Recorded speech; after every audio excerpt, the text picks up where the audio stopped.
guys, sa Lulu. Bibili ako ng bag guys. Pumili tayo ng mas maganda na kasi gusto ko yung medyo papalitan ko itong bag ko kasi medyo malaki. Ito maganda rin to guys. Pero maliit siya. Hindi ko malagay yung Kape.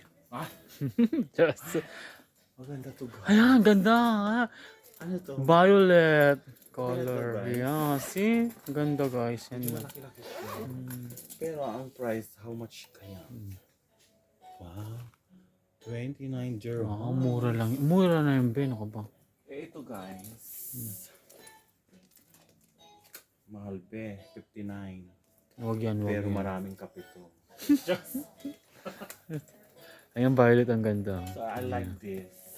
Medyo maganda-ganda. Pero mas maganda kapag red. Ibang kulay. Ano Ayan. yung black? Papo yung iba. Pakita mo yung ipa, be. Na nakatalikod. Guwap. I like the color pero Ayan, isa maganda lang. yan. Yeah. So ito na lang. No choice kasi medyo 19 dirham mura yun. laki rin. Compare naman dito maliit. So, ano lang mas maganda dito guys? Black or violet? Yan. For me, it's violet. Pero mas maganda to. Wala. Ilang diferensya lang naman. Yan, dalawang kape yan. Yung isa-isa lang. Hello? Gawa. Dagdagan na natin. Mm. Hey guys, bye-bye. Ito mga akin. Hindi ka bibili? So ayan guys, oh, pumipili kami ng kariton oh. Pang palengke kasi pag mabigat yung dala nyo, mas maganda to guys. Ano ang bet nyo? Ito or yung red. Pero I like this one. Ganda pa ng gulong. Pero ito ang bet ko, ang color. Ganda ng gulong. Yan. Ikaw kung bibili ka, kaya lang Hindi ka muna bibili? makikipagkita ko sa pinang, baka sabihin niya marami. Mamaya akong na lang pera. to. Maya na lang, be. Ano bet ko?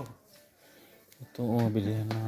Mura na yung Becky ka. Bilihan ng mga Kasi nag-ihirapan bag tayo. dito, guys. Yung pangin na part-time po kagabi, bili ko. Oh. Guys, nagpahinga muna kami ni Marimar Burikan. Kasi inaantay namin yung kasama naming Shabilita.